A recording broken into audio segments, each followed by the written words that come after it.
स्वच्छंद का मतलब जानते हो ना?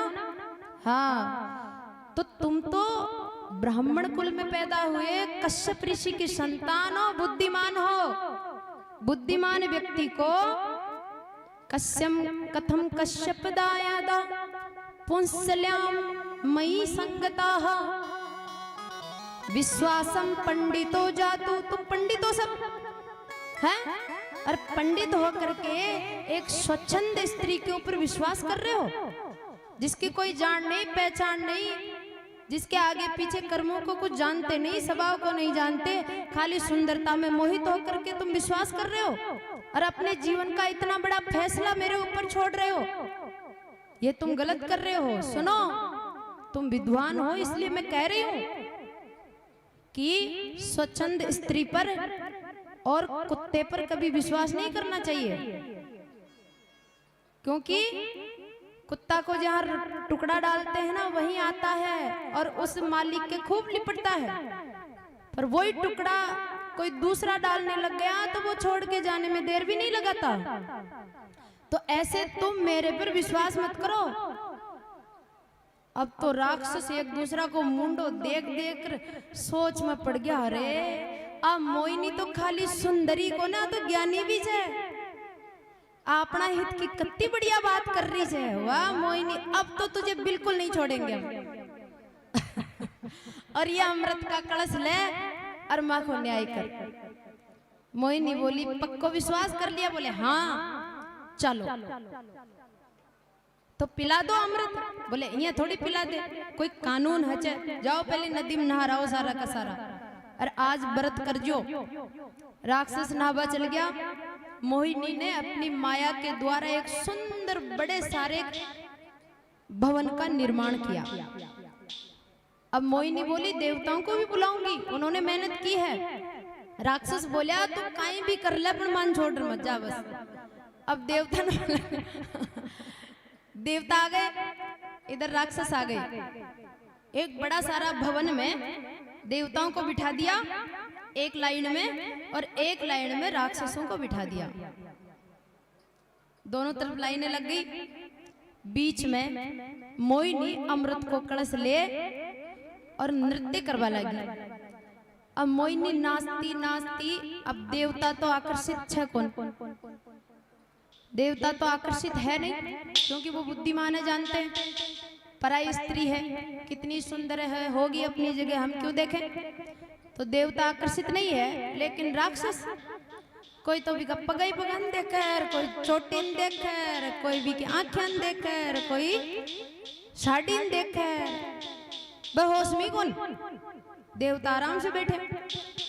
नारायण भगवान नाचता नाचता नाचता राक्षसा का कान में जा रहा, बोले सुनो कि हाँ सुना मोहिनी के बातियान कीचे ओ कलश इंच अमृत ऊपर ऊपर तो छे पतलो पतलो, या पानी पानी ऊपर को, जिया छाछ छाछ की मटकी भरा तो छाछ में ऊपर पानी आ जाओ ना, और जाडो नीचे रहे।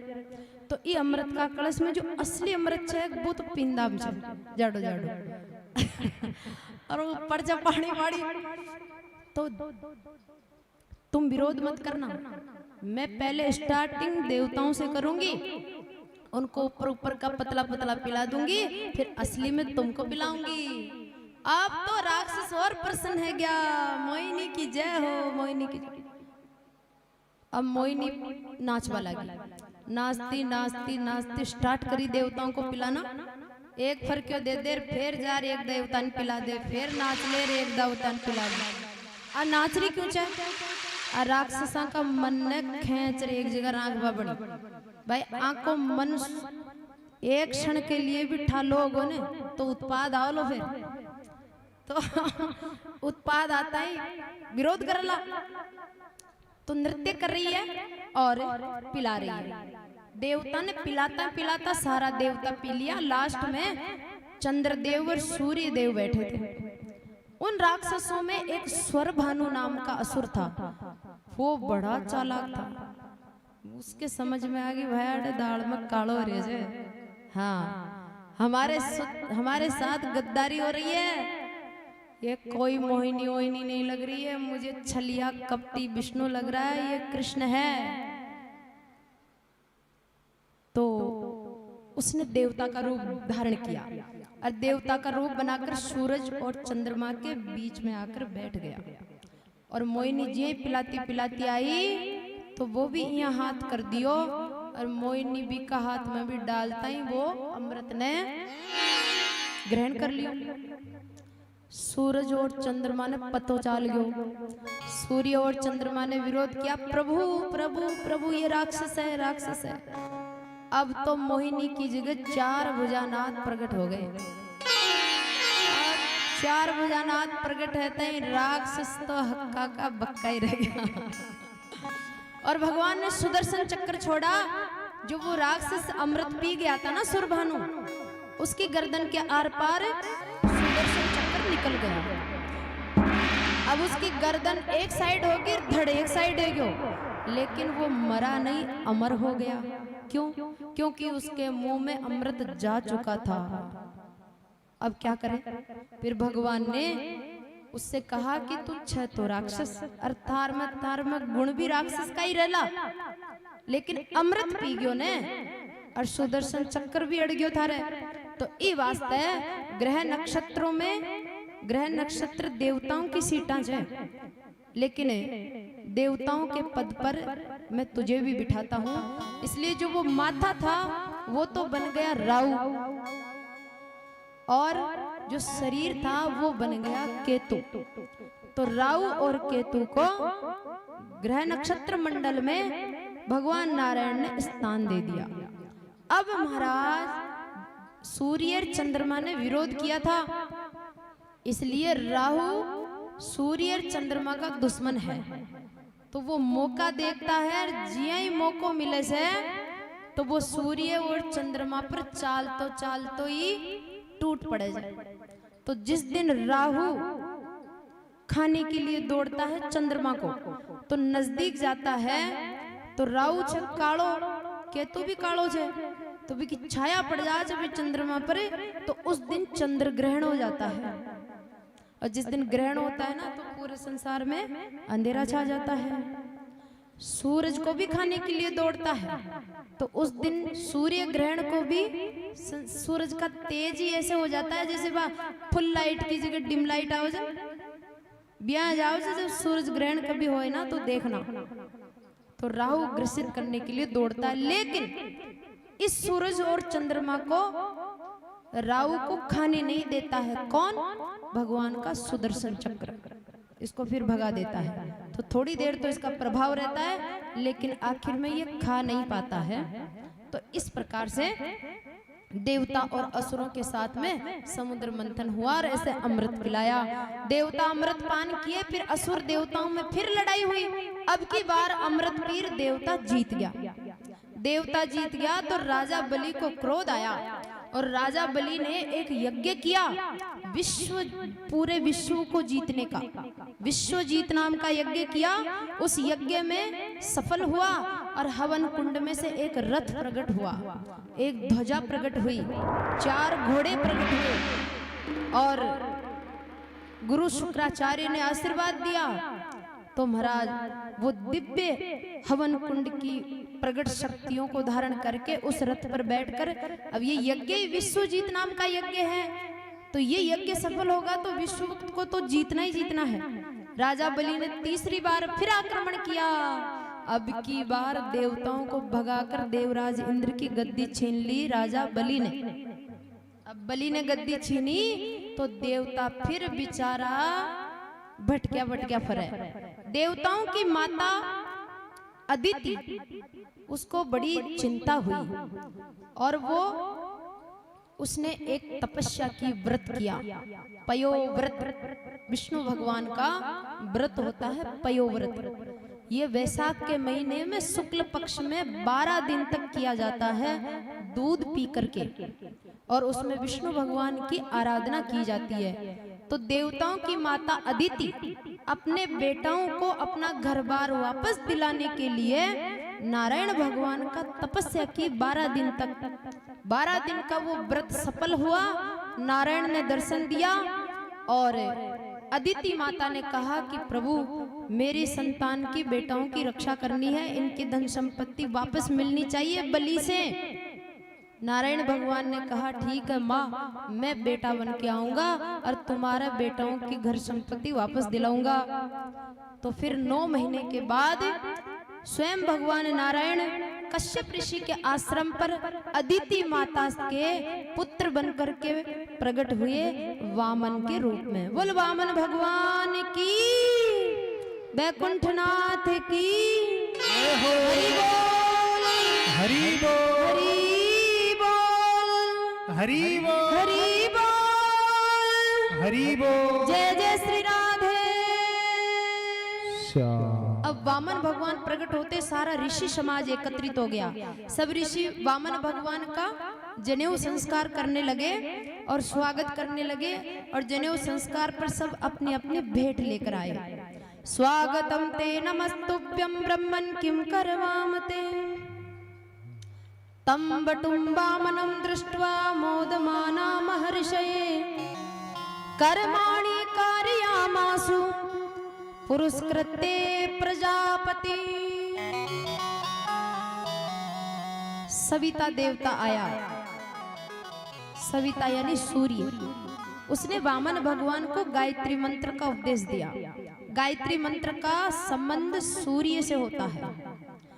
और सप्तऋषि देवगुरु बृहस्पति ने जनेऊ पहनाई, पृथ्वी माता प्रकट होकर के मृग चर्म धारण करवाया, चंद्रमा ने हाथ में दंडा दिया, अदिति माता ने कौपीन पहनाई, और वरुण देवता ने छत्र दिया, ब्रह्मा जी ने कमंडल प्रदान किया, सप्त ऋषियों ने कुशा हाथ में दी, सरस्वती माता ने रुद्राक्ष धारण करवाया, और कुबेर ने भिक्षा का पात्र दिया। कुबेर ने भिक्षा का पात्र दिया और दुर्गा माता ने भिक्षा दी। ये जनेऊ संस्कार हो गया वामन भगवान का। अब वामन भगवान हाथ में छत्ता कमंडल माला लेकर वामन ब्रह्मचारी ऋषि का रूप धारण करके राजा बलि के यज्ञ में चले। राजा बलि को शुक्राचार्य ने कहा कि शुक्राचार्य बोले कि बेटा बलि, स्वर्ग पर विजय तो प्राप्त कर ली तूने, लेकिन तलवार की नोक पर की है। और कानून और सिद्धांत क्या कहता है कि जो राजा इस पृथ्वी लोक पर 100 अश्वमेध यज्ञ पूरा करेगा वो देवराज इंद्र की गद्दी पर बैठेगा। कानून तो ये कहता है। तूने तो तलवार की नोक पर प्राप्त किया है ना, तो अब तलवार की नोक पर तो तुमने कर लिया, पर कानून भी पूरा करो। तो कानून पूरा करने के लिए राजा बलि नर्मदा नदी के किनारे 100 अश्वमेध यज्ञ करने का संकल्प लिया। 99 यज्ञ हो गए, 100वां नंबर का यज्ञ चल रहा था, और इधर वामन भगवान राजा बलि के यज्ञशाला की ओर प्रस्थान कर रहे हैं। छोटे से वामन भगवान, छोटी छोटी उनकी चाल, और भक्त लोग कहते हैं हो मतवारी मतवारी आकी चाल मारो, यशोदा को लाल मतवारी आकी, मतवारी आकी चाल मारो, यशोदा को लाल मतवारी आकी चाल मारो, यशोदा को लाल, याके घूंघर वाले बाल मारो, यशोदा को लाल, याके घूंघर वाले बाल मारो, यशोदा को लाल।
जंती माल मारो यशोदा को लाल जाके गल में जंती माल मारो यशोदा को लाल जाके गल में जंती माल मारो यशोदा को लाल जाके गल में जंती माल मारो यशोदा को लाल मतवारी हो मतवारी आकी चाल मारो नंद जी को लाल दीवारी आकी चाल मारो नंद जी को लाल जाके घूंगर वाले बाल मारो नंद जी को लाल जाके घूंगर वाले बाल मारो नंद जी को लाल नंद जी को लाल प्यारो यशोदा को लाल यो तू नंद जी को लाल प्यारा यशोदा को लाल ओ चाल टेढ़ी मेढ़ी चाल मारो यशोदा को लाल चाल टेढ़ी टेढ़ी मेढ़ी चाल यारो यशोदा को लाल चाल वाले आकी चाल मारो नंद जी को लाल दीवारी आकी चाल मारो हरि नंद जी को लाल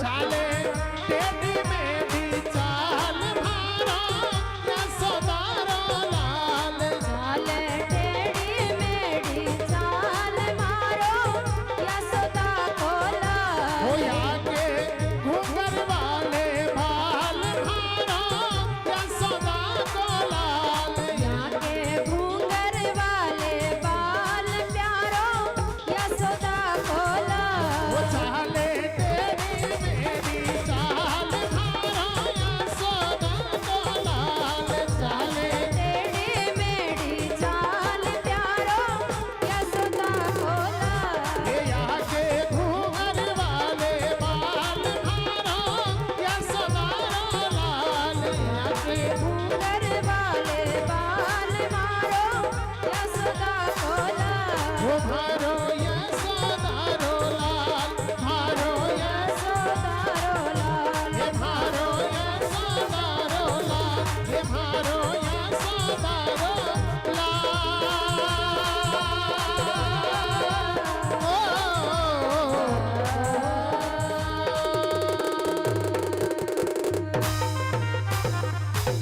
बोल भागवत भगवान की जय हो वामन भगवान की जय हो हरि बोल हरि बोल हरि बोल हरि बोल हरि बोल हरि बोल जय जय श्री राधे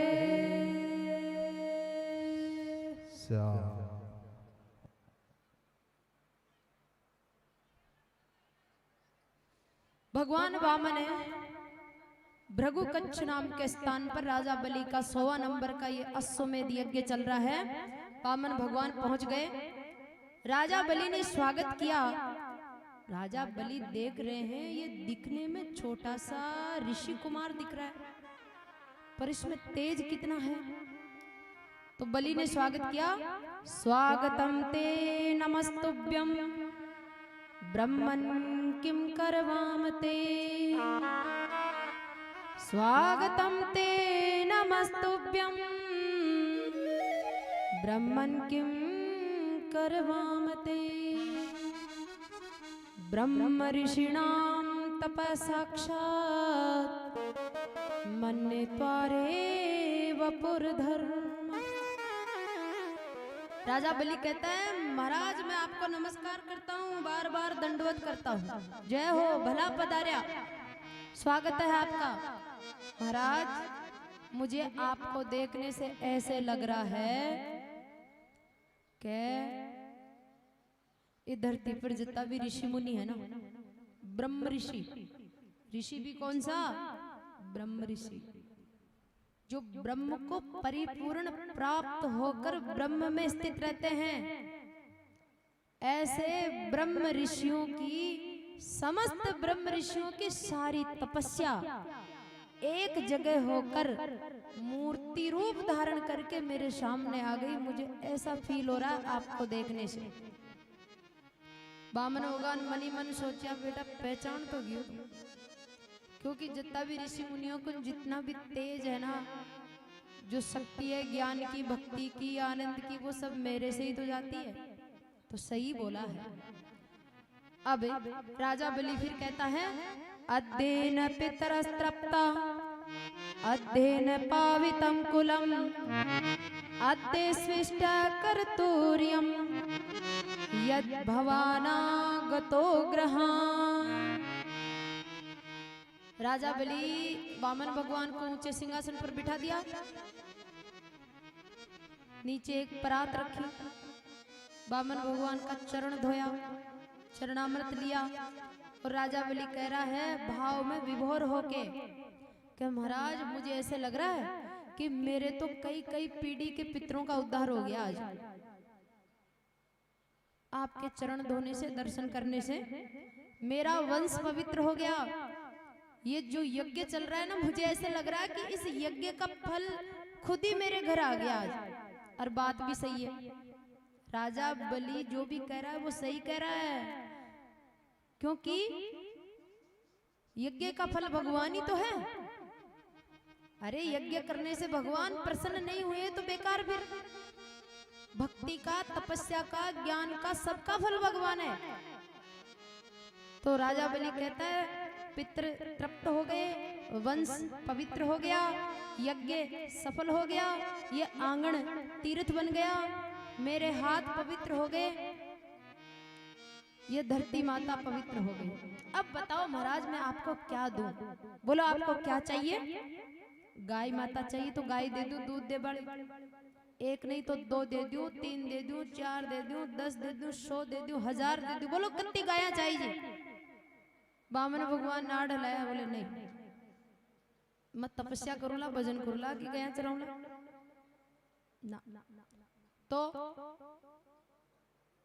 सोना चांदी दे दूं, किलो, 2 किलो, 5 किलो, पूरा भंडार दे दूं, खजानो खोल दूं। कर नहीं तो फिर था कि घर कोने लोग रेबा बनी, घर बनवा दूं, बंगलो, बोलो 5 दिन में उबो करा दूं, सोना को महल बना दूं। बामन भगवान बोला नहीं, तो अन्न की कमी है तो अन्न दे दूं। अरे नहीं, तो कोई पीबा की चीज? बोले बाबी नहीं। अच्छा, तो हाल कुंवारा जो ब्याह को नहीं हो था की जान की कोई लड़की है ब्याह करवा दो। बामन भगवान बोले ब्याह भी कौन करनी, फिर कहीं चाहिए तो महाराज बताओ तो फिर क्या चाहिए? जो चाहिए मांगो। बामन भगवान बोले राजा बलि तू ए जो शब्द बोल रही हो जन देवा का, ए खाली तू ऊपर ऊपर से कौन बोल रही हो बेटा? तू जैसे बोल रही हो जन बस छह भी, वास्तव में तू ऐसा ही है। और तू ऐसा क्यों नहीं होगा? क्योंकि तू किसके वंश में पैदा हुआ है? थारा बाप दादा भी तो यहाँ का ही था। मैं सबने जानो जो थारी कई पीढ़ियां जानो जो थारो दाजी को दाजी हिरण्यकश्यप कितना बड़ा सूरवीर था, पैर रखने से धरती कांपती थी, ऐसे टेढ़ी नजर से देखने से सारा देवता भेड़ा रे गुफा में घुस जाओ जाओ। ऐसा सूरवीर था तुम्हारा दादा का दादा हिरण्यकश्यप महाराज। बांका वंश में तू पैदा ही हो जाए तो तू क्यों ना इतनी बड़ी बातें कर लो? और हिरण्यकश्यप का पुत्र प्रहलाद, ओहो जगत में सबसे बड़ा भक्त। और प्रहलाद का बेटा विरोचन, विरोचन तो बाप दादाओं भी आगे निकले हो। तो एक बार देवताओं ने आकर विरोचन की आदत थी दान देने की। उसका स्वभाव था रोज अपने दरवाजे पर खड़ा होकर वो दान देता था, और दान भी इस प्रकार से देता था, वो दान देते समय अगर कोई जार बिकनु कहीं भी मांग ले तो वो दे लो। तो ई बात ने एक बार सुनया देवता, तो देवता आ और मांगबाड़ा की लाइन में खड़ा हो गया और विरोचन को नु मांग लिया कि मैं सुनया चाह कि थे था कि जो मांगो जो दियो छो दे। बोले हाँ आपकी कृपा से देते हैं। तो आपको क्या चाहिए? तो देवता कह रहे हैं कि हमको आपकी बची हुई सारी उम्र चाहिए, यानी था कि जो उम्र जने मान दे दियो और ते मर जाओ। विरोचन ने कह दिया, बोले दिया। तो उम्र दे दी देवताओं को विरोचन ने। तो कह रहे हैं वामन भगवान किथा को परदादा को दादो हिरण्यकश्यप महान, बीको बेटो प्रहलाद विष्णु भी महान, और बीको बेटो विरोचन विष्णु भी महान, और महाराज भी विरोचन को बेटो ही तो तू छे राजा बलि। तो बता जब थारा बाप दादा तब महान महान चाह तो तू महान बातार काम क्यों कौन कर लो? अब छोटी सी उम्र का भगवान अति बड़ी बड़ी बातें बोल रहा, पीढ़े की पीढ़े उधेड़ रहा, और वो भी अनजान आदमी की पीढ़ियां। राजा बलि सोच में पड़ गो, ये अत्यासाग ऋषि कुमार ने मारी पीढ़ियों को क्या पतो है? राजा बलि बोले महाराज तो बताओ थे कथन काई चाहिए काई ले ला, को 3 पग भूमि दे दे। राजा बलि ने सिर पकड़ दिया, महाराज बड़ी शर्म की बात है मेरे लिए। अहो ब्राह्मण दायाद वाचस्ते ब्रह्म सम्मताः, त्वं बालो बालिस्मति स्वार्थं प्रत्युबुधो यथा। राजा बलि क्या कर रहा है महाराज? थे बातें तो कर रहा जो बूढ़ा आदमी जियान की, भाई बूढ़ा आदमी करे चाहते अनुभव की बातें, पीढ़ियां की बातें हैं, तो बातें तो कर रहा जो वृद्ध जैसी, अर्थात की बुद्धि से ने जो बच्चा जियान की किया। बोले था लाभ हानि कोई पता कौन है? 3 पग भूमि मांग रहे जो, आपकी बुद्धि बच्चों जैसी है। बच्चे के सामने 1 करोड़ रुपया रख दो और मात्र 1 चॉकलेट रख दो, और फिर बच्चा ने कहा कि काई ले लो, हम भागर चॉकलेट न पकड़ लो। तो ऐसे उल्टा कैसे है? नॉलेज तो इतना गहरा, मेरे बाप दादाओं को जानते हो, मैं भी नहीं जानता इतना तो। और बुद्धि यान की थे लाभ हानि कौन जानो? आपको पता नहीं है ये देने वाला कौन? राजा बलि है। ये चाहे तो आपको पूरा देश दे दे, एक द्वीप दे दे, 7 द्वीपामो। इसके पास खूब खजाना है, 3 लोगों का राजा है, अच्छी तरह मांगो। तो वामन भगवान ने कहा यावंतो विषया पृष्ठम त्रिलोक्यम अजितेन्द्रियम न शक्नुवन्ति ते सर्वे प्रतिपूर्यतम नृप।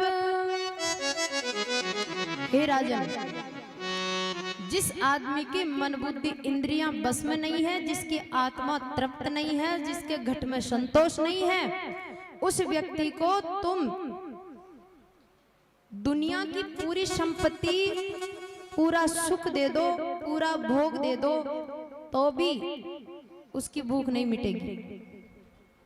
ऐसे पहले भी कई राजा हुए जिन्होंने पृथ्वी पर कई दिनों तक पूरी पृथ्वी पर अधिकार जमा लिया, तो भी वो मरे थे ना तो हाय हाय करते गए थे, खाली गए थे, उनकी इच्छा की पूर्ति नहीं हुई थी। तो इसलिए अगर संतोष है तो 3 पग भूमि भी खूब है, और संतोष नहीं है तो 3 लोग भी कम पड़े। तो मैं तो ब्राह्मण हूं, मुझे संतोष है। मेरा काम ही क्या है? भजन करना, तप करना, शास्त्र अध्ययन करना, इतनी जगह काफी है। लोभ करने से आदमी का तेज नष्ट हो जाता है। जैसे ददकती हुई आग में पानी का घड़ा डाल देने से वो बुझ जाती है।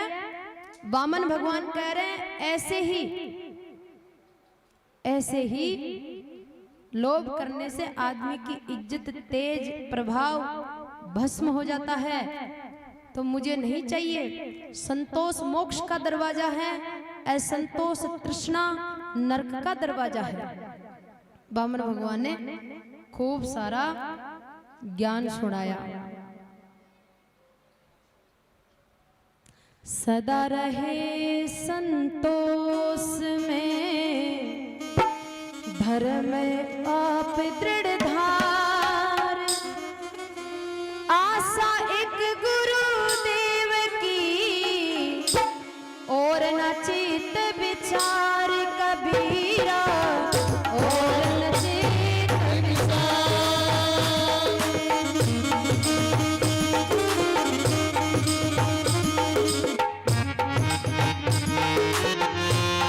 हरि बोल,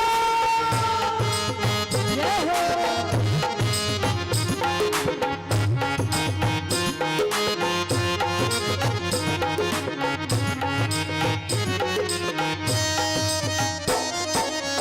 साईं इतना दीजिए जाम पुट में समा,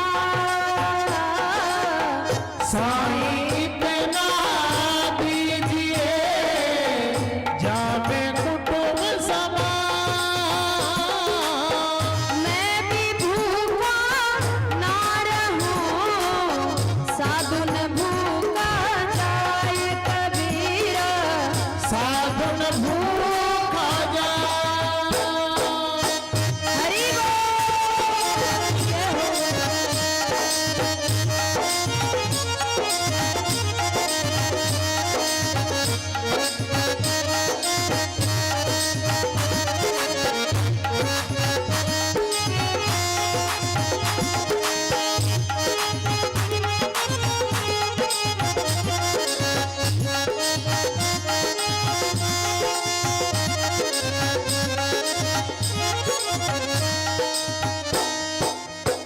धीरे धीरे रे मना, धीरे सब कुछ हो,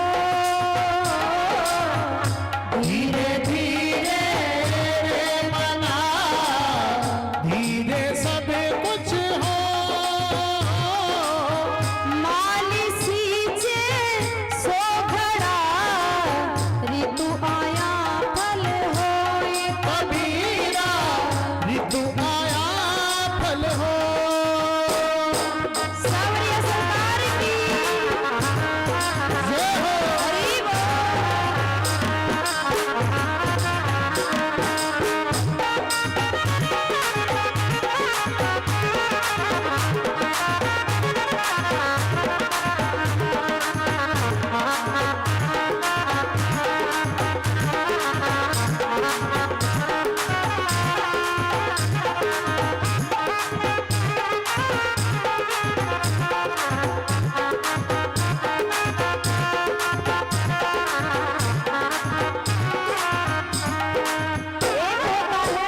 हाथी, जिसका बेचारे का शरीर कितना बड़ा और पेट भी कितना बड़ा, उसको कितना भोजन चाहिए। एक होता है कुत्ता, कुत्ते का पेट छोटा सा है ना, लेकिन फिर भी पूरे दिन कुत्ता खाने के लिए तीतरी होके रहता है, दौड़ता रहता है। और हाथी, हाथी को कितना भोजन चाहिए लेकिन धीरज रखता है, धीरज। इसलिए कबीरा धीरज के धरे हाथी मन भर खाए, कबीरा धीरज के धरे हाथी मन भर खाए, टूक टूक के कारण स्वान घर घर जाए कबीरा, स्वान घर घर जा। हरि बोल,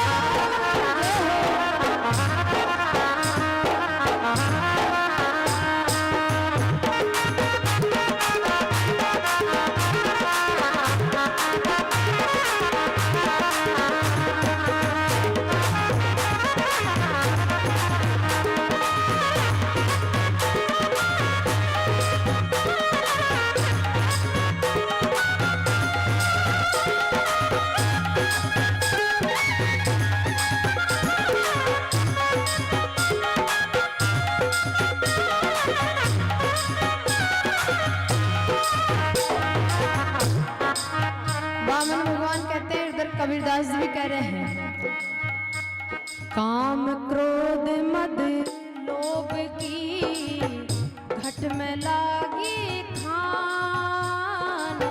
काम क्रोध मद लोभ की घट में लागी खान।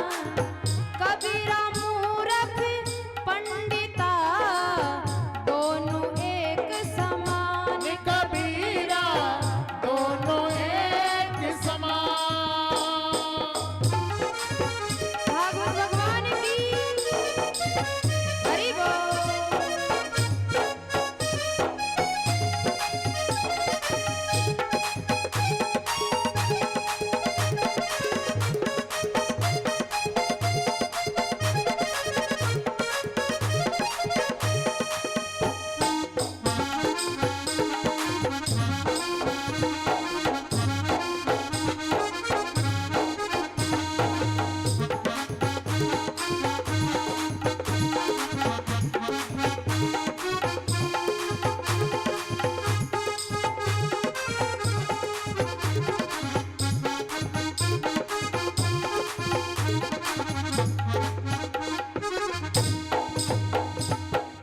संसार में सबसे बड़ी खतरनाक माया कौन सी है?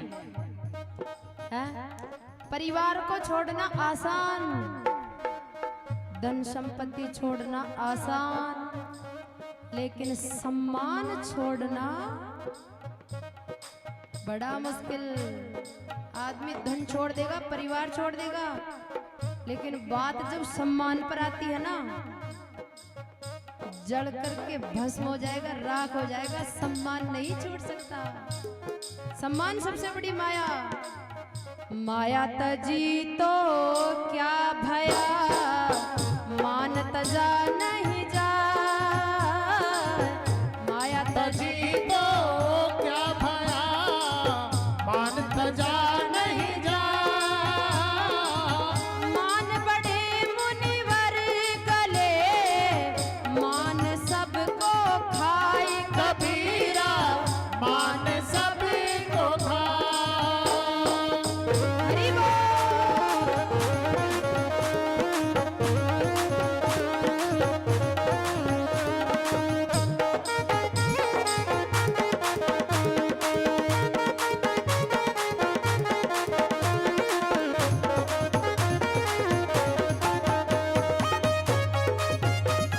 सावरिया सेठ की हरि बोल।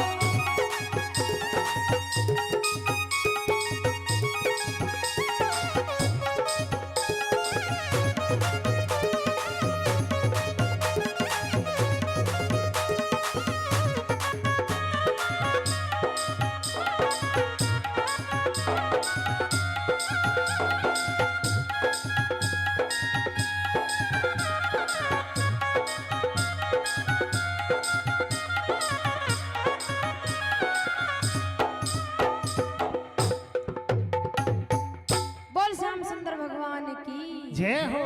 बांके बिहारी लाल की जय हो। हरि बोल। हरि बोल। हरि बोल। हरि बोल। हरि बोल। हरि बोल। जय जय श्री राधे।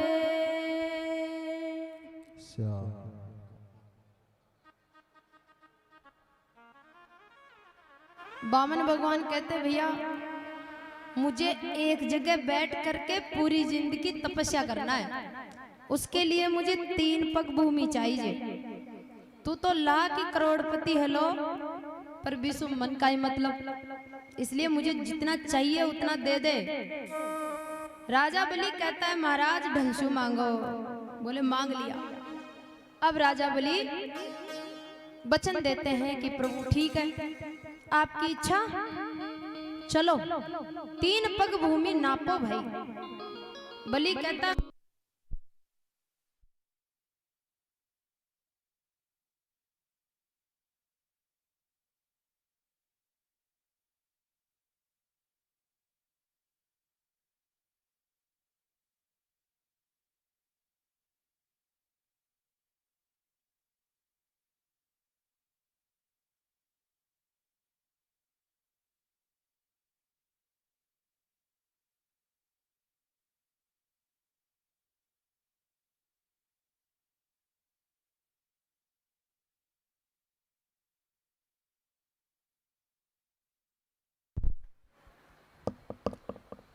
वामन भगवान कहते हैं कि 3 पग भूमि नाप और दे दे। बलि कहता है मैं मेरे पैरों से नाप के दूंगा।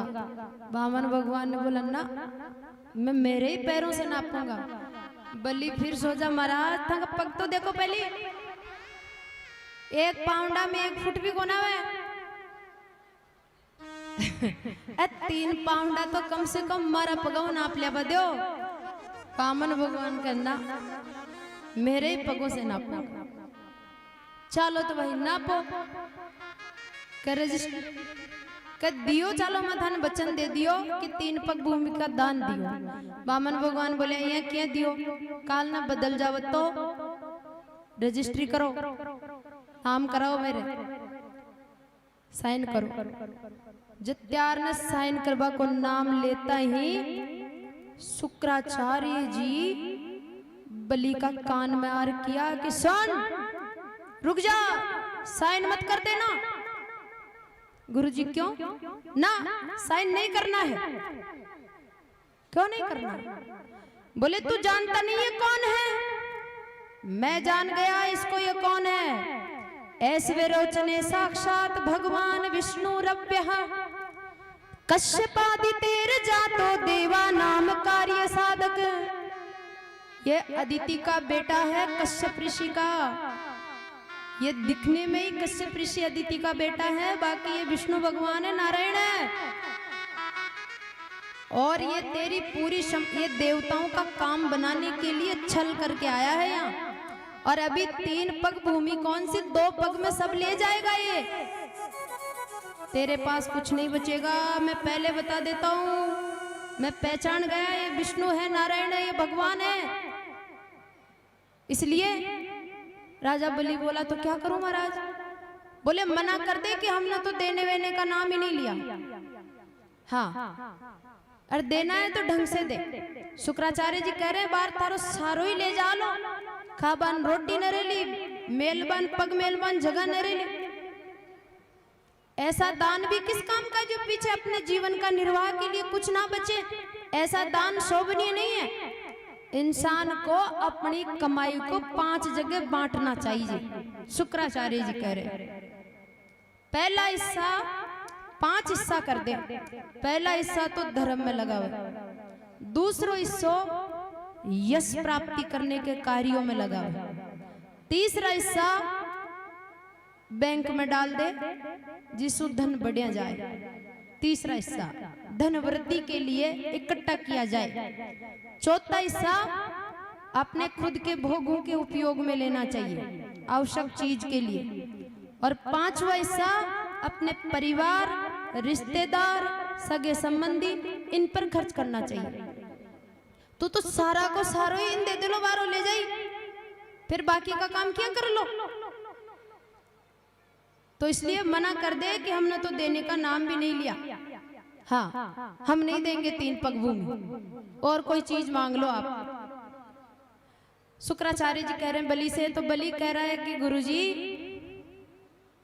अगर ये विष्णु भगवान है तो ऐसा भाग्य किसका जिसके दरवाजे पर भगवान भीख मांग रहे हैं, और मैं भीख दूंगा और भगवान भीख लेंगे तो भी मेरा तो कल्याण ही कल्याण होगा।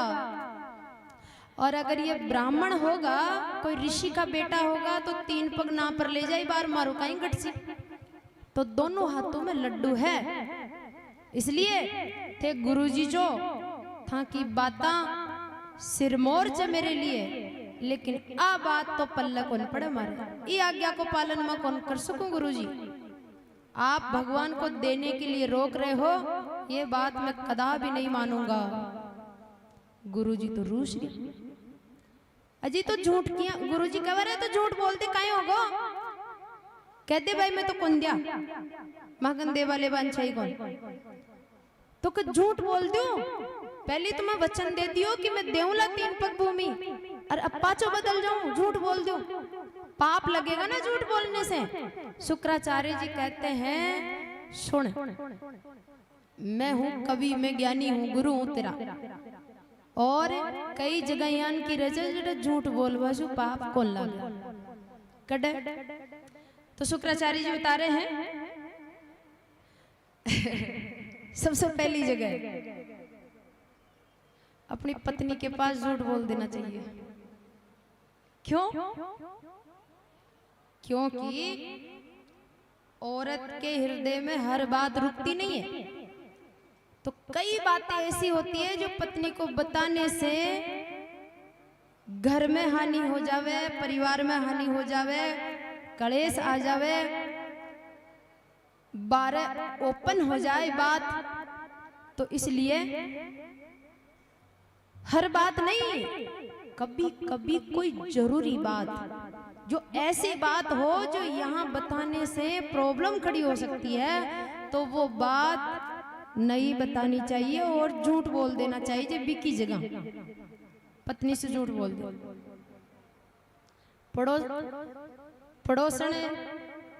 पड़ोसियों के घर रोजीना महीना की 5 लाख की कमाई आ रही है। अरे बीका पड़ोस में एक छोटो सी घर छे, बीको आदमी 10,000 महीना का कमा रहे है और पड़ोसन को 5 लाख कमा रहे है। अब पड़ोसन 10,000 की साड़ी लाई, अब बात दिखा रही है, तो बाबी शाम का वो 10,000 कमा वाला आयो तो बिनकी का मारे ही चाहिए यानी की। तो अब अडे कहीं करे, बोले झूठ बोल दे कहीं भाई लावला नरचू नट दे लो तो नाराज हो जाली। तो बिन कह दे कि लियावला तो बिन पाप कौन लागे। शुक्राचार्य जी कह रहे अपनी पत्नी से कई जगह ऐसी होती है जहां झूठ बोल सकते हैं, पाप नहीं लगेगा। दूसरा, हंसी मजाक करते समय भी झूठ बोल सकते हैं। हंसी मजाक में झूठ बोलते हैं तभी तो हंसी होती है ना। फिर कोई गंभीर ले लेता तो फिर कहा जाता है अरे मैं तो झूठ बोलियो छो। तो हंसी मजाक में झूठ बोलबो पाप कौन लागे। तीसरो, कोई को ब्याह भरियो छे, घर बंध रियो छे, तो थाने पूछ ले कि बांका में सगाई कर दिया सार ब्याह करला किया कहीं छे। तो अगर बड़ा कोई गड़बड़ भी है ना तो कह दो कि बहुत अच्छा करो थे तो किसी का घर बंधता हो, किसी का जीवन बनता हो, तो वहां पर घर बसता हो तो वहां झूठ बोलने में पाप नहीं लगता। तीसरी जगह, आपा कोई व्यापार धंधो कर रहे हैं और ये हमेशा ही हर जगह नहीं बोलनी, जीवन में कभी कभी आवश्यक पड़ जाओ ना अति तब। और व्यापार धंधो कर रहे हैं तो यान की परिस्थिति आ गई कि आपनो व्यापार अब जावल हो, एक छोटी सी झूठ बोलबो अगर वो बच तो दिखाई देवे तो बड़े आजीविका की रक्षा करने के लिए झूठ बोल सकते हैं, तो उसमें पाप नहीं लगेगा। छठी जगह, प्राण संकट पर आ जावे, यान का चक्रव्यूह में फंस जावे कि भाई अब तो प्राण की बलि लागली, इसके अलावा दूसरों कोई उपाय कौन। तो प्राणों की रक्षा करने के लिए अगर थोड़ी बहुत अपन लगार बोलनी पड़े, झूठ बोल बस अगर प्राण बच जावे तो बड़े भी झूठ बोल देना चाहिए। बाकी को जीवन बच जा लो तो भजन कर भी अति झूठ का पाप ना तो धो दे लो। तो जीवन को बचाने के लिए भी झूठ बोल सकते हैं। और छठी जगह है किसी ऋषि मुनि की, तपस्वी ब्राह्मण की और गाय माता की, साधु संत की रक्षा करने के लिए झूठ बोलना पड़े तो बोल सकते हैं, वहां पाप नहीं लगता। उदाहरण के लिए एक भक्त हुआ जिसका नाम है सदन कसाई। कसाई के घर में पैदा हुआ है, मांस बेचने का काम करता था लेकिन भक्त था बहुत बड़ा। ये पूर्वज ये कसाई के घर में क्यों पैदा हुआ, तो ये पूर्व जन्म में ब्राह्मण था। ब्राह्मण था तो कसाई गाय काटवा भी ले जो, तो वह गाय छुड़ार भागी। तो वो कसाई भी गाय ने पकड़वा भी पाछे पाछे भाग रहे छो, तो गाय यहाँ गले में घूम घाम रहा दिखी कोने, आगे कोई रास्ता में जा रहा गाय पे गई। तो पाचन कसाई भी गाय ने पकड़वा भी भाग रहे जो, तो गेला में ब्राह्मण मिल गयो। ये ब्राह्मण विद्वान था, तपस्वी था, संयमी था। कसाई ब्राह्मण ने पूछो क्या अडिन गाय जाती देखो की? तो ब्राह्मण बता दियो हाँ गई ची, ई गेला मुड़ी ची अडिन इया बता दियो। तो बा कसाई पूछ गयो ई गेला और बा गाय मिल गई भी, गाय ने लियार वो काट दियो भी। अताक पाप के कारण वो ब्राह्मण अगले जन्म में कसाई के घर में पैदा हुआ, वो सजा मिली उसको। अड्डे ब्राह्मण झूठ बोल दे तो ने भाई मैं तो कोंदे क्यों गाय ने, तो उसको पाप नहीं लगता। ऐसे ही कोई भक्त की रक्षा के लिए, संत की रक्षा के लिए, ऋषि मुनि की रक्षा के लिए भी झूठ बोलने में पाप नहीं लगता। तो ऋषि ये कह रहे शुक्राचार्य जी बोल दे तू तो झूठ, नहीं तो बाहर सब कुछ चले जाओ लो। राजा बलि बोला महाराज यहाँ नहीं बोलूंगा मैं। नहीं बोलेगा तो शुक्राचार्य जी भी राम जारा की टूटी में जार बैठ गया, पानी को निकलो। फिर जब भी मैं कांटो लगाया तो शुक्राचार्य जी की आंख फूट गई। इस प्रकार से 3 पग भूमि नापने के लिए भगवान विष्णु ने विराट रूप धारण किया। बोल विराट भगवान की, सांवरिया सेठ की, हरि बोल, हरि बोल, हरि बोल, हरि बोल, हरि बोल, हरि बोल। जय जय श्री राधे।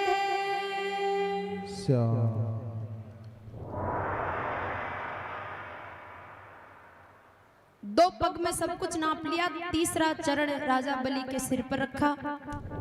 राजा बलि को सुतरलोक का राज्य दिया। आने वाले मनमंत्र में देवराज इंद्र का पद मिलेगा।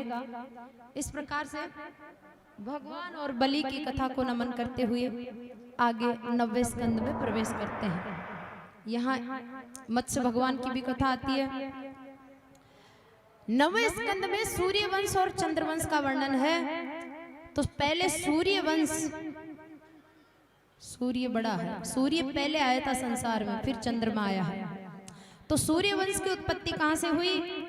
इस वंश में राजा महाराजाओं का चरित्र आता है। अब राजा महाराजा तो बहुत हुए हैं, अरबों खरबों अनंत, पर भागवत में गिने चुने राजाओं का नाम आता है। सूर्यवंशी चंद्रवंशियों का किनका आता है? जिनका संबंध नारायण से है उनका नाम आता है।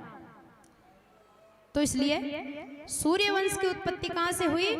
नारायण का बेटा ब्रह्मा जी, ब्रह्मा जी का बेटा मरीचि ऋषि, मरीचि का बेटा कश्यप ऋषि, कश्यप ऋषि का बेटा विवस्वान सूर्य, विवस्वान सूर्य का बेटा है वैवस्वत मनु, और वैवस्वत मनु का बेटा है इक्ष्वाकु, और इक्ष्वाकु का बेटा है विकुक्षी, विकुक्षी का बेटा पुरंजे।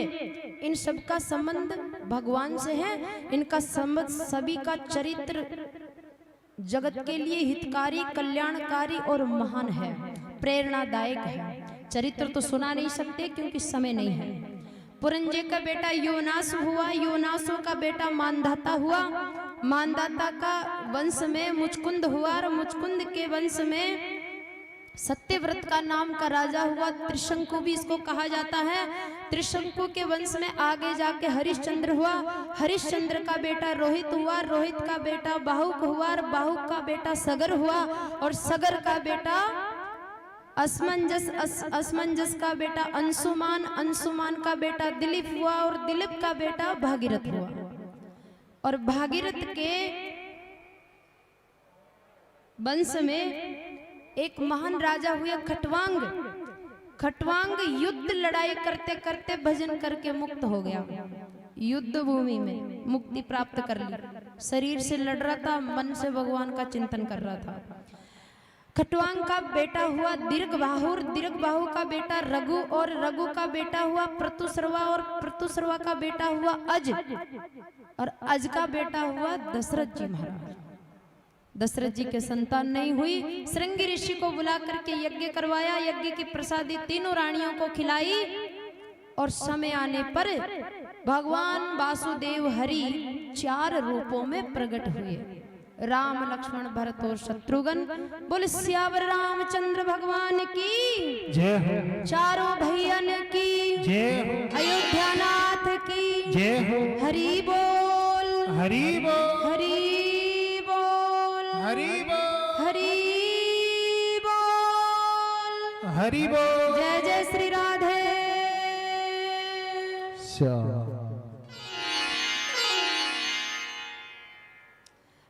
इस वंश में कई राजा महाराजा हुए। आगे जा करके अंतिम राजा हुआ सुमंतु। सुमंतु नाम का राजा हुआ। सूर्य वंश का एक राजा और चंद्रवंश का एक राजा हिमालय पर्वत की गुफाओं में तपस्या कर रहे हैं, ऐसा भागवत के 9वें स्कंद में लिखा है। चंद्रवंश में तो भीष्म पितामह का चाचा लगता है वो राजा। उसका नाम है देवापी। और एक है सूर्यवंश का। ये दोनों हिमालय में सूक्ष्म शरीर से तप कर रहे हैं। और जब सत्य युग का प्रारंभ होगा तो फिर सूर्यवंश और चंद्रवंश के राज परंपरा इन्हीं दोनों राजाओं से वापस प्रारंभ होगी। जब तक कलयुग रहेगा तब तक कांग्रेस बीजेपी जैसी सरकारें चलेगी, फिर ये सिस्टम मिट जाएगा और वापस वो परंपरा प्रारंभ हो जाएगी। इसी प्रकार से चंद्रवंश का वर्णन किया गया। बुला लो उनको जल्दी। ये रास्ता खाली कर दिया जाए, रास्ते में कोई नहीं रहना चाहिए, बिल्कुल खाली कर दो।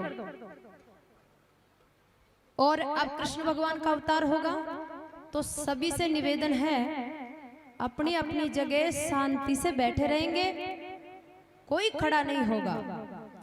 हम भजन गाएंगे, उत्सव मनाएंगे, तो नृत्य तो आपको करना है लेकिन अपनी जगह करना है, आगे की तरफ नहीं आना है, भीड़ नहीं करनी है। कृष्ण भगवान के अवतार के 2-5 मिनट बाद आपको बधाई बांटी जाएगी, तो बधाई सबके पास जगह की जगह पहुंच जाएगी। लूटने के लिए खड़ा होकर इधर उधर भागा दौड़ी ना करें, यह हम आपको पहले अवगत करा देते हैं।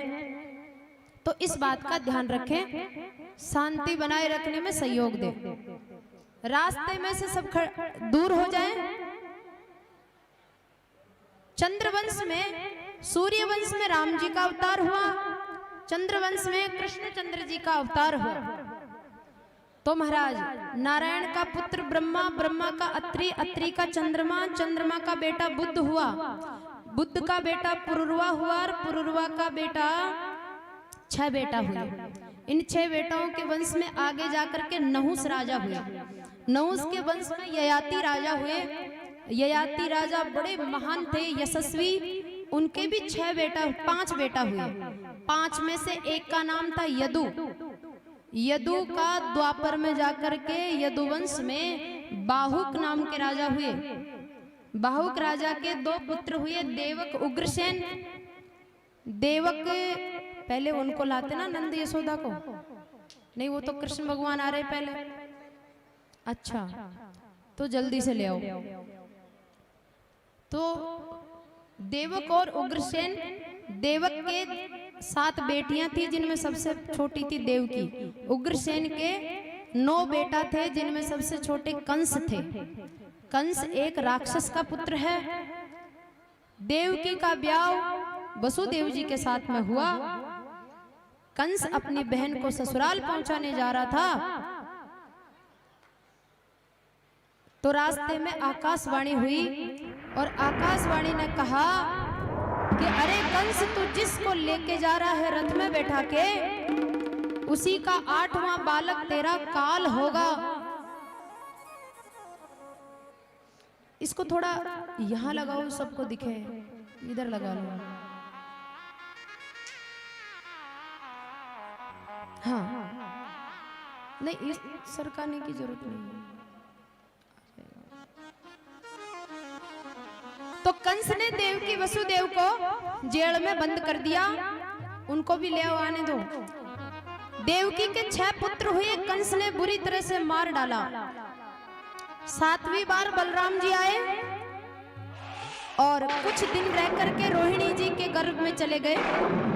और 8वीं बार मथुरा की जेल में हथकड़ियां बेड़ियों से लिपटे हुए देवकी और वसुदेव की गोद में परम ब्रह्म परमेश्वर परमात्मा पूर्ण ब्रह्म सच्चिदानंद घन अनंत कोटि ब्रह्मांड नायक भगवान स्वयं श्री हरि उतरे। पहले तेज प्रकाश के रूप में दर्शन दिया, फिर नारायण रूप में दर्शन दिया और फिर वसुदेव जी की गोद में छोटा सा लाला बन करके विराजमान हो गए। वसुदेव की गोदी में लाला आते ही वसुदेव जी की हथकड़ियां बेड़ियां खुल गई। वसुदेव जी लाला को लेकर के गोकुल जा रहे हैं। गोकुल में लाला को छोड़ देते हैं और लाली ले आते हैं। बोल बांके बिहारी लाल की जय हो, श्याम सुंदर भगवान की जय हो, मोर मुकुट बंसी वाले की जय हो, नंद के लाला की जय हो, मोर मुकुट बंसी वाला की जय हो।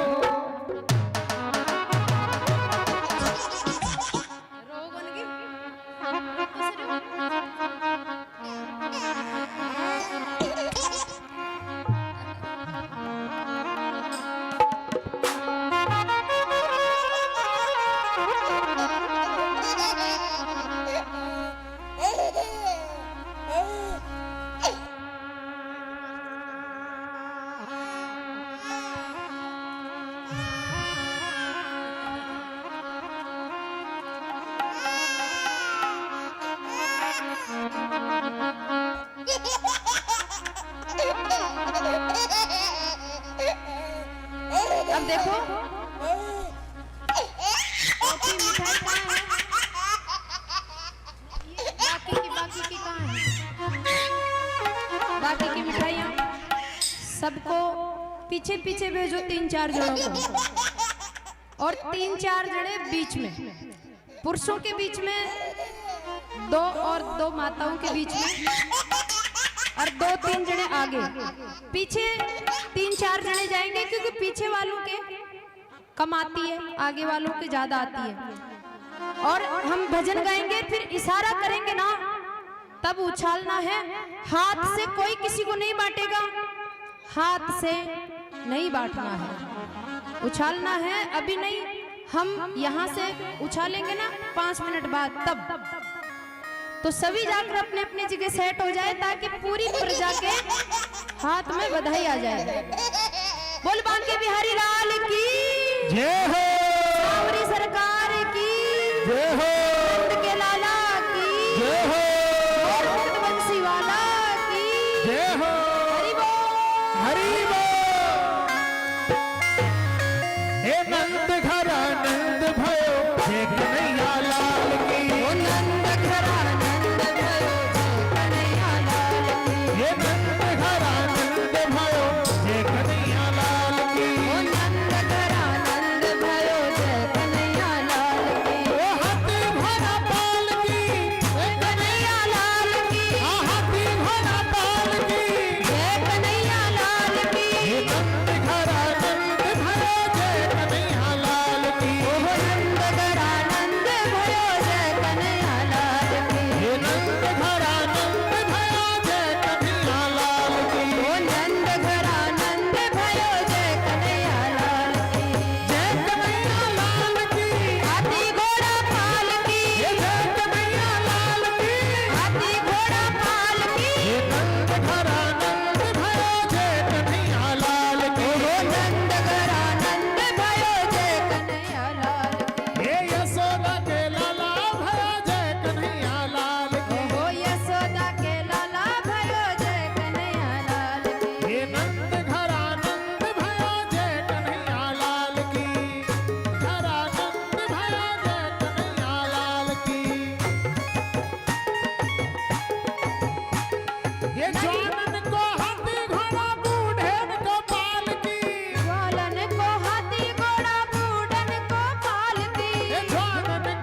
घर आनंद भयो जय कन्हैया लाल की। हे नंद घर आनंद भयो जय कन्हैया लाल की।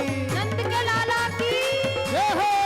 मोर मुकुट बंसी वाला की हरि बोल।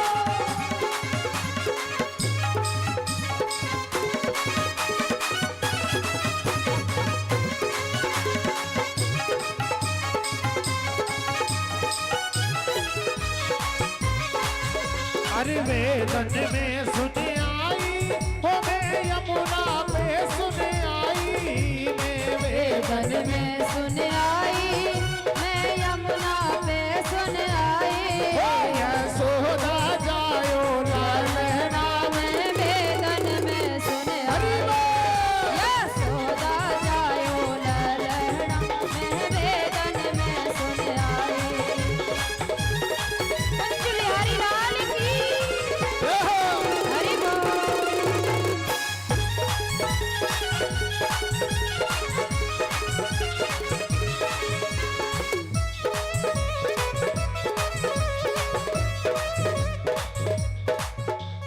पीछे वालों को किसने कहा था वही फेंकने के लिए? कुछ तो बात मान्या करो। बोल बांके बिहारी लाल की जय हो। यशोदा जायो लालना। मैं वेदन में सुन आई। यशोदा जायो ललना। मैं वेदन में सुन आई। बाल कृष्ण लाल की जय हो। हरि बोल।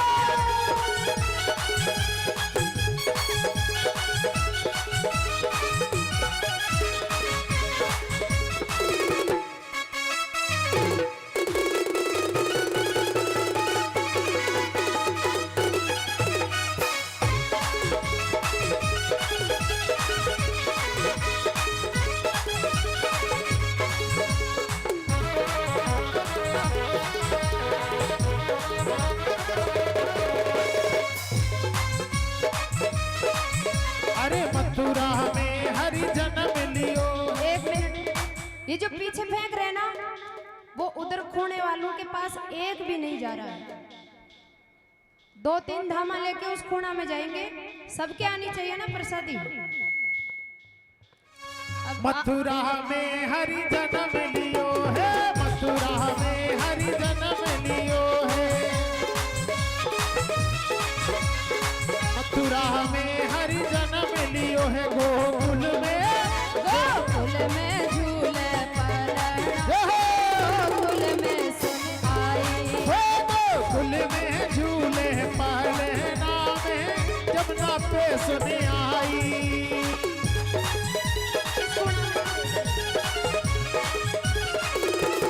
जय हो।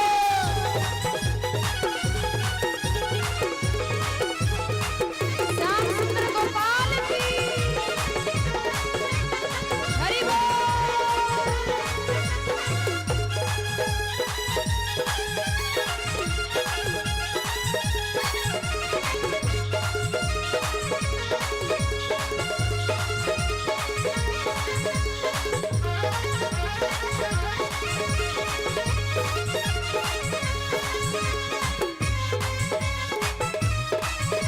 बोले वसुदेव चले गोकुल को। चले वसुदेव चले गोकुल को। बोले वसुदेव चले गोकुल को। वसुदेव चले गोकुल को। रंग में एक मिनट, ये जो माताएं बैठी है इधर किनारे किनारे आर पार किसी के नहीं आ रही है। आप बीच में से फेंक रहे हो, वहां तक जा ही नहीं रही है। 1-2 धामा लेकर के वहां पर्दा के पास जाएंगे, उधर पीछे। इतने बार समझाने के बाद में भी अरे ले वसुदेव चले गोकुल को।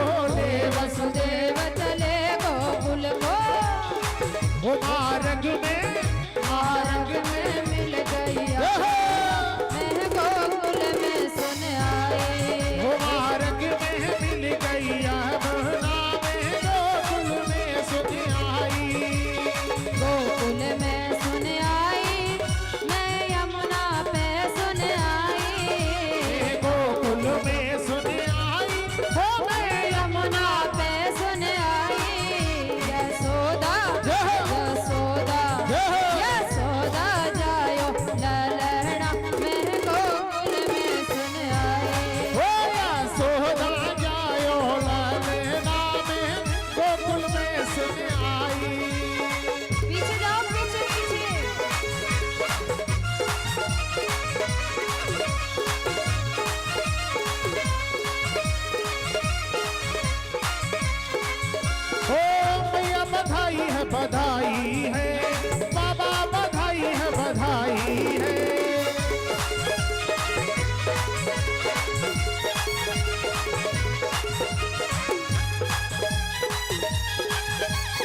ब्रज में ये कैसी खुशी छाई है, ब्रज में देखो कैसी छाई है, ओ ब्रज में ये कैसी खुशी छाई है, ब्रज में कैसी खुशी छाई है। मैया बधाई है बधाई है, बधाई हो बधाई हो बधाई हो, ओ बाबा बधाई है बधाई है, ओ बाबा बधाई है बधाई है।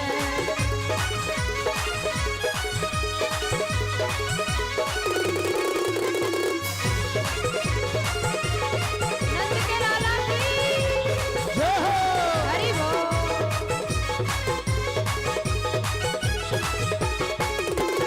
हरि बोल।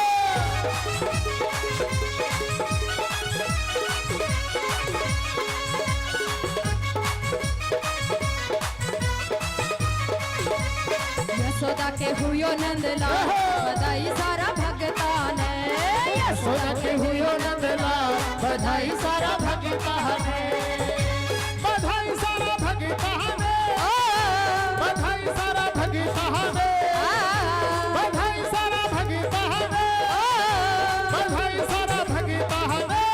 यशोदा के हुयो नंदलाल बधाई सारा भगता ने, यशोदा के हुयो नंदलाल बधाई सारा भगता ने।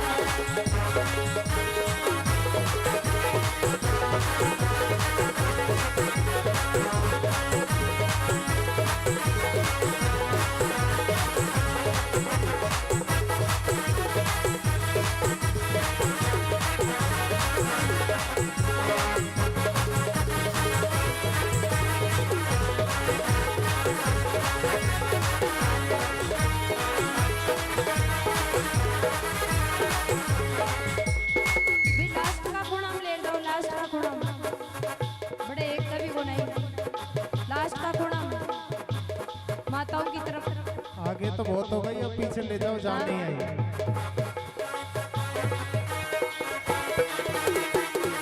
बांके बिहारी लाल की जय हो। हरि बोल।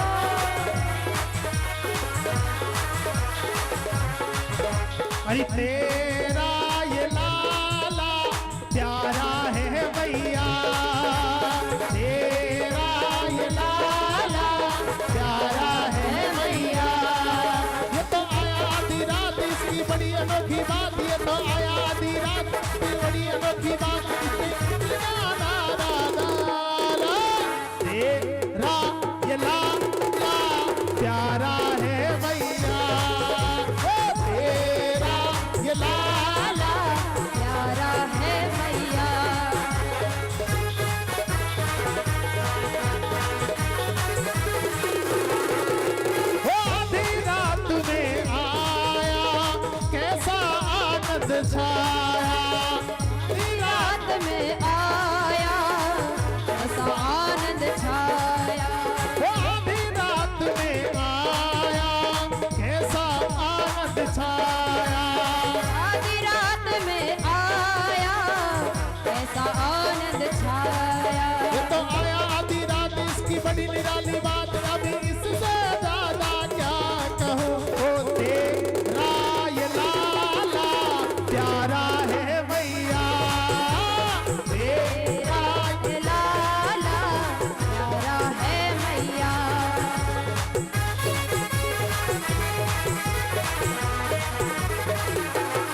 बट रही आज बधाई। नंद जी के अंगना में बट रही आज बधाई।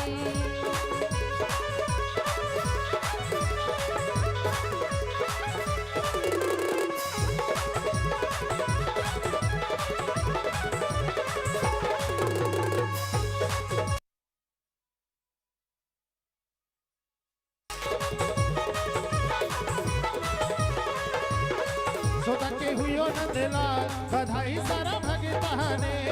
यशोदा के हुयो नंदलाल बधाई सारा भगताने।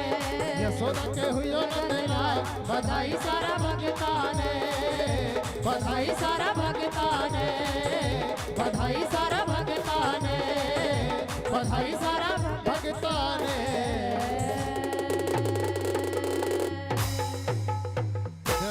बोल नंद के लाला की जय हो, ब्रज के ग्वाला की जय हो, मोर मुकुट बंसी वाला की जय हो। हरि बोल हरि बोल, हरि बोल हरि बोल, हरि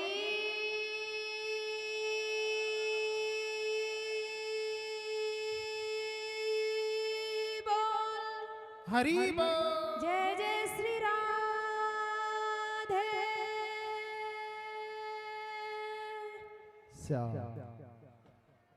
आज की छठे दिन की कथा छापरवाड़ा ग्राम में बाल कृष्ण लाल के चरणारविंद में अर्पित करते हुए यही विराम विश्राम देते हैं। कल कथा पुनः उसी टाइम पर प्रारंभ होगी। कल दोपहर में भगवान श्री कृष्ण मटकी फोड़ेंगे और दही मटकी दही लीला करेंगे, माखन चोरी की लीला। तो भगवान की झांकी का दर्शन होगा। शाम को गिरिराज गोवर्धन धारण करेंगे। तो कल दो लीलाओं का दर्शन करेंगे भगवान की झांकी का और बाल लीलाओं का वर्णन सुनेंगे। परसों इसी समय कृष्ण भगवान का ब्याह रुक्मिणी जी के साथ होगा। तो ब्याह का आनंद मनाएंगे। तो अब रोज आनंद ही आनंद होगा। तो आज की कथा को यहाँ विराम देते हैं। सभी को भगवान कृष्ण के ब्याह का निमंत्रण है, न्योता है। ब्याह में जरूर पधारे। माखन चोरी की लीला का दर्शन को भी पधारे। आइए अब सब हम आरती की ओर चलते हैं।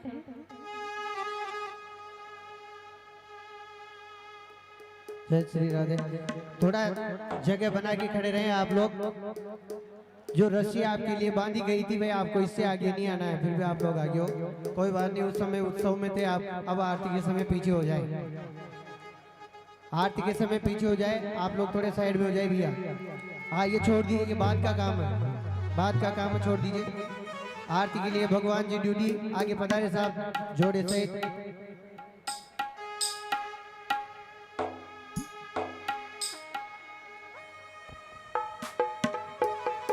अब आप लोग थोड़ा रुक जाए वहीं पे। माता बहने आप भी थोड़ा वहीं पे आई।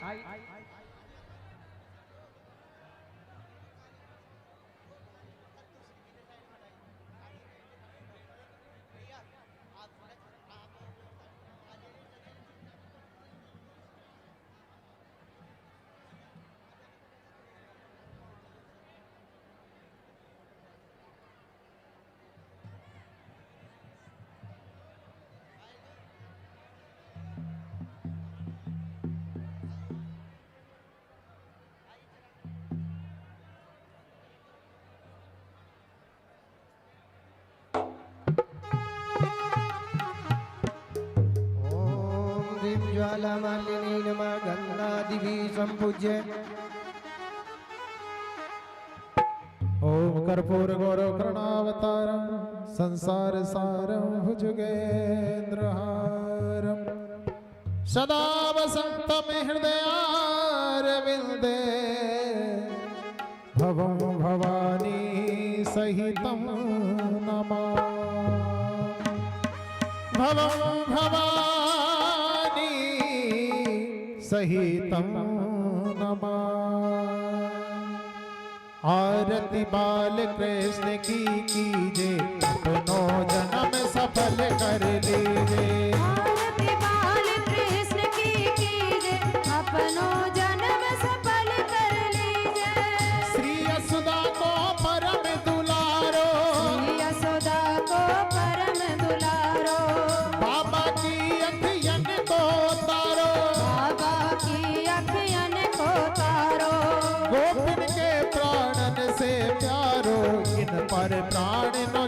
वर कीजे।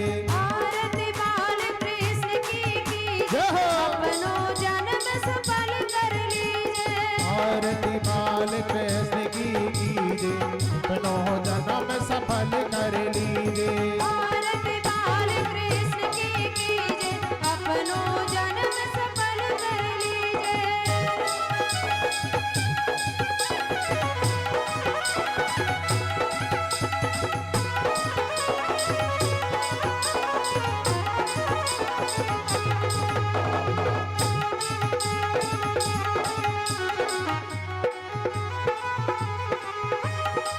बलदाऊ को छोटो भैया, बलदाऊ को छोटो भैया, कलवा कह बोलत मैया।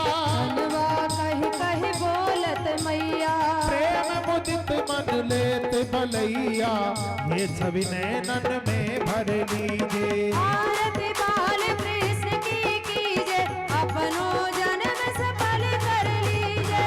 आरती बाल कृष्ण की कीजे, अपनो जन्म सफल कर लीजे। आरती बाल कृष्ण की सफल कर लीजे। हरि बोल।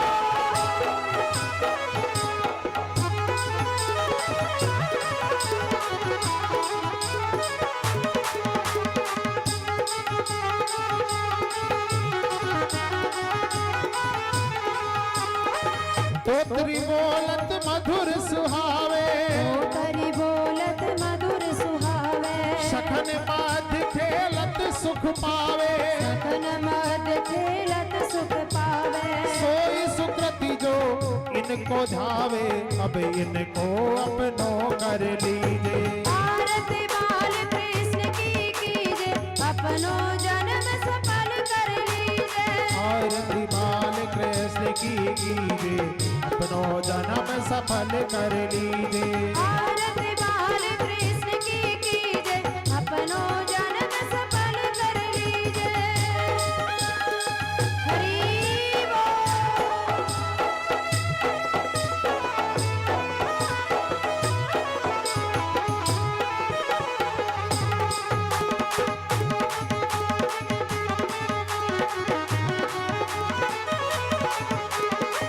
श्री राधावर कुंवर कन्हैया, राधावर कुंवर कन्हैया, ब्रज जन को नवनीत खिवैया। जन को नवनीत खिवैया। देखत ही मन ले चुरैया, ये छवि नैनन में भर लीजे। आरती बाल कृष्ण की कीजे, अपनो जन्म सफल कर लीजे। आरती बाल कृष्ण की कीजे, अपनो जन्म सफल कर लीजे। आरती बाल कृष्ण की कीजे, अपनो जन्म सफल कर लीजे। आरती बाल हरि कृष्ण की कीजे, अपनो जन्म सफल कर लीजे। अपनो जन्म सफल कर लीजे। अपनो जन्म सफल कर लीजे। अपनो जन्म सफल कर लीजे। वो अपनो जन्म सफल कर लीजे। अपनो जन्म सफल कर लीजे।